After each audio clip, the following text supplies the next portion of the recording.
mengadakan jadi seminar untuk membahas tentang silent pandemi, tentang resistensi dari obat anti narkoba.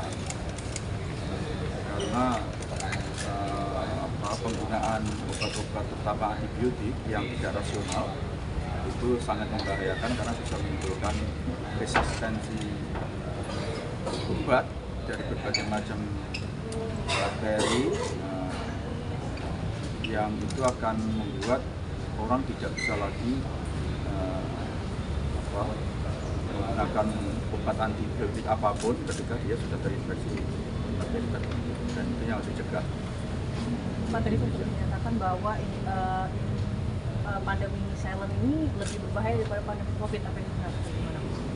Kalau dilihat angka kematiannya, saya kira memang lebih berbahaya karena sudah semakin banyak orang yang sudah tidak bisa lagi leluasa menggunakan obat-obat antibiotik karena dalam dirinya sudah terjadi resistensi yang beruntung.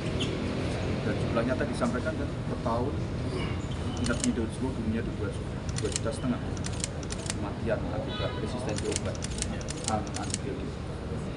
Pak Menko, boleh dong update soal yang stunting yang di Depok itu Pak, rumah tahanan Pak? Yang di Depok Pak. Dinkes kan menyatakan kalau 18.000 itu sebagiannya untuk distribusi, bahkan untuk biaya toplesnya atau bahkan distribusi ke rumah-rumah, itu gimana Pak? Saya tidak mempersoalkan soal distribusi dan seterusnya, tetapi pantas tidak itu memang betul-betul layak enggak makanan yang di program makanan tambahan yang diberikan kepada dia anak maupun ibu yang sedang bungsu itu.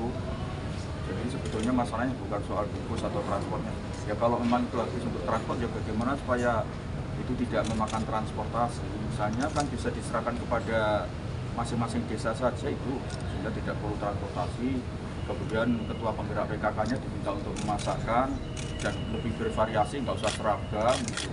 Yang penting terpenuhilah itu persyaratan gizi itu. Kan ini programnya kan untuk meningkatkan atau menambah mereka-mereka yang mengalami gizi kurang, terutama mereka yang sedang hamil, ibu-ibu yang sedang hamil dan anak-anak di bawah 2 tahun ya.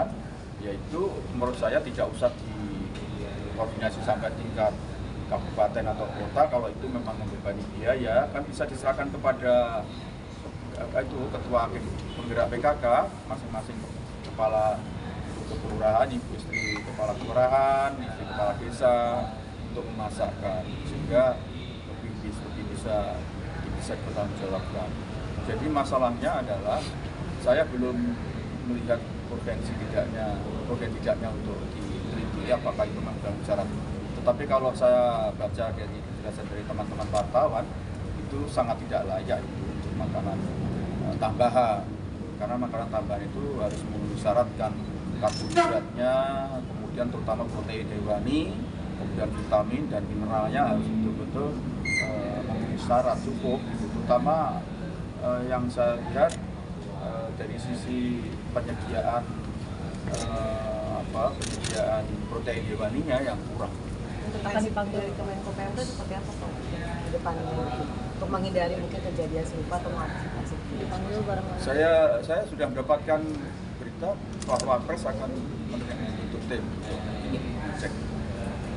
Silakan saja karena saya kira bagus untuk dicek.